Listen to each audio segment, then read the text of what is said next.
Hi hello ನಮಸ್ತೆ welcome to my mini blog. This is Vanitha. ಎಲ್ಲಿಗೆ ಹೋಗಿದ್ವಿ ಗೊತ್ತಾ? ನಾನು ನನ್ನ ತಂಗಿಯರು ಈ ವಿಡಿಯೋದಲ್ಲಿ ಅಪ್ಲೋಡ್ ಮಾಡಿದ್ದೀನಿ ಎಲ್ಲಿಗೆ ಹೋಗಿದ್ವಿ ಅಂತ. ನೋಡಿ ಗೊತ್ತಾಗುತ್ತೆ.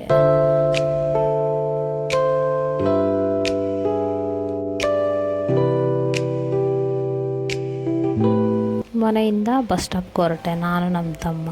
ಅಲ್ಲಿ ನನಗೆ ಸಿಕ್ಕಿದ್ದು ಇವರು ಬ್ಲ್ಯಾಕ್ ಬಟರ್ಫ್ಲೈ ಅವರು.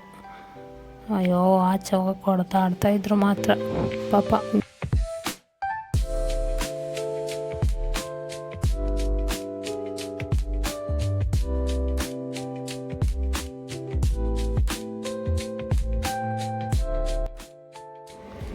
ನಮ್ಮೂರು ಬಸ್ ಸ್ಟಾಪಲ್ಲಿ ಬಸ್ ಬಂತು. ಬಸ್ ಹತ್ಕೊಂಡು ಸೀದಾ ಹರಿಹರ ಹೋದ್ವಿ. ಅಲ್ಲಿ ನಾನಿಬ್ಬರು ತಂಗಿಯರಿಗೂ ವೆಯ್ಟ್ ಮಾಡಿದ್ವಿ ಹರಿಹರ ಬಸ್ ಸ್ಟಾಪಲ್ಲಿ. ಅವ್ರು ಕೂಡ ಅವ್ರ ಊರಿಂದ ಬಂದು ಆ ಬಸ್ಸಲ್ಲಿ ಒಬ್ಬನು ಪುಟಾಣಿ ಸಿಕ್ಕಿದ್ದ. ಅವನು ಅವ್ರ ಅಮ್ಮನ ಬಿಟ್ಬಿಟ್ಟು ಬ್ಯಾಕ್ ಸೀಟಲ್ಲಿ ಕೂತಿದ್ದ. ಸಿಕ್ಕಾಪಟ್ಟೆ ಕಿತಾಪತಿ ಮಾತ್ರ. ಅಲ್ಲಿಂದ ದಾವಣಗೆರೆಗೆ ಹೋದ್ವಿ. ದಾವಣಗೆರೆಯಿಂದ ಬಸ್ ಸ್ಟಾಪಲ್ಲಿಗೆ ಹೋದ್ವಿ, ಮೀನ್ಸ್ ಹೊಸ ಬಸ್ ಸ್ಟ್ಯಾಂಡ್. ಅಲ್ಲಿ ಸಂತೆಬೆನ್ನೂರಿಗೆ ಬಸ್ ಸಿಕ್ತು ಕೊನೆಗೂ. ನಾನು ಇರಲ್ಲ ಅಂದ್ಕೊಂಡಿದ್ದೆ, ಆ್ಯಕ್ಚುಲಿ ಇತ್ತು ಬಸ್ಸು. ಈ ಬಿಸಿಲಲ್ಲಿ ಸಂತೆಬೆನ್ನೂರಿಗೆ ಹೋದ್ವಿ.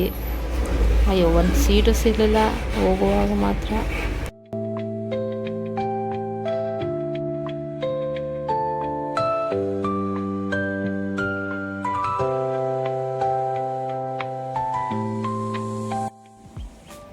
ಮಸ್ತ್ ಸಂತೆಬೆನ್ನೂರು ರೀಚ್ ಆದ ತಕ್ಷಣ ಫಸ್ಟು ಕೆಲಸ ಅಲ್ಲಿ ಒಂದು ಬಟರ್ಫ್ಲೈ, ಅದು ವೈಟ್ ಮೀನ್ಸ್ ಮ್ಯಾಚಿಂಗ್, ನನ್ನ ಡ್ರೆಸ್ ಮ್ಯಾಚಿಂಗ್ ಸಿಕ್ಕರು ಬಟರ್ಫ್ಲೈ ಅವರು.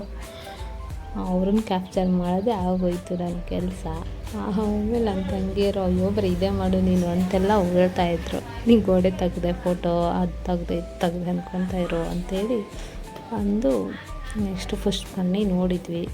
ಪುಷ್ಕರ್ಣಿ ಚೆನ್ನಾಗಿತ್ತು, ಮೇಂಟೆನೆನ್ಸ್ ಎಲ್ಲ ಚೆನ್ನಾಗಿದೆ, ನೋಡ್ಬೋದು ಗೈಸ. ಹೋಗಿ ಫ್ರೀ ಟೈಮಲ್ಲಿ. ಬಟ್ ಬಿಸಿಲಲ್ಲಿ ಮಾತ್ರ ಹೋಗ್ಬೇಡಿ. ನಾವು ಬಿಸಿಲಲ್ಲಿ ಹೋಗಿ ಸುಸ್ತಾಗಿ ಹೋದ್ವಿ. ಮನೆಗೆ ಬರೋ ಅಷ್ಟರಲ್ಲಿ ಮುಖಗಳಂತೂ ನೋಡೋಕ್ಕಾಗ್ತಿರ್ಲಿಲ್ಲ, ಅಷ್ಟೊಂದು ಸುಸ್ತಾಗ್ಬಿಟ್ಟಿದ್ವಿ. ಯಾಕಂದರೆ ಬಸ್ಸಲ್ಲಿ ಸೀಟೇ ಸಿಕ್ಕಿರಲಿಲ್ಲ. ಅದಕ್ಕೆ ಹೋಗುವಾಗಂತೂ ಹೆಂಗೋ ಹೋದ್ವಿ, ಬರುವಾಗಂತೂ ಬಸ್ ಸ್ಟಾಪಲ್ಲಿ ಬಸ್ ಇರಲಿಲ್ಲ. ಆಮೇಲೆ ಬರ್ತವೆ, ಲೇಟಾಗಿ ಬರ್ತವೆ ಗೌರ್ಮೆಂಟ್ ಬಸ್ಗಳು. ಹೆಂಗೋ ಕ್ಯಾಚ್ ಮಾಡ್ಕೊಂಡು ಬಸ್ಸಿಗೆ ರಿಟರ್ನ್ ಬಂದ್ವಿ. ನೋಡೋಕ್ಕೂ ಚೆನ್ನಾಗಿದೆ ಪುಷ್ಕರ್ಣಿ. ಅದರಲ್ಲಿ ಫಿಶಸ್ಸು, ಆಮೆ, ನೇಚರು ತುಂಬ ಚೆನ್ನಾಗಿತ್ತು. ಮೇಂಟೆನೆನ್ಸ್ ತುಂಬ ಚೆನ್ನಾಗಿದೆ. ಹೋಗಿ ಒಂದು ಸಾರಿ ವಿಸಿಟ್ ಮಾಡಿ ಅಲ್ಲಿಗೆ.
ದಾವಣಗೆರೆಯಲ್ಲಿ ಮತ್ತೆ ತಿರ್ಗಾ ಬಸ್ ಸ್ಟಾಪ್ಗೆ ಹೋಗಿ ಅಲ್ಲಿ ಹರಿಹರ ಬಸ್ ಕ್ಯಾಚ್ ಮಾಡ್ಕೊಂಡು ರಿಟರ್ನ್ ಆದ್ವಿ.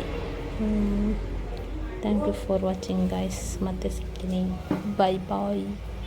ಸಬ್ಸ್ಕ್ರೈಬ್ ಮಾಡಿ ಗಾಯ್ಸ್.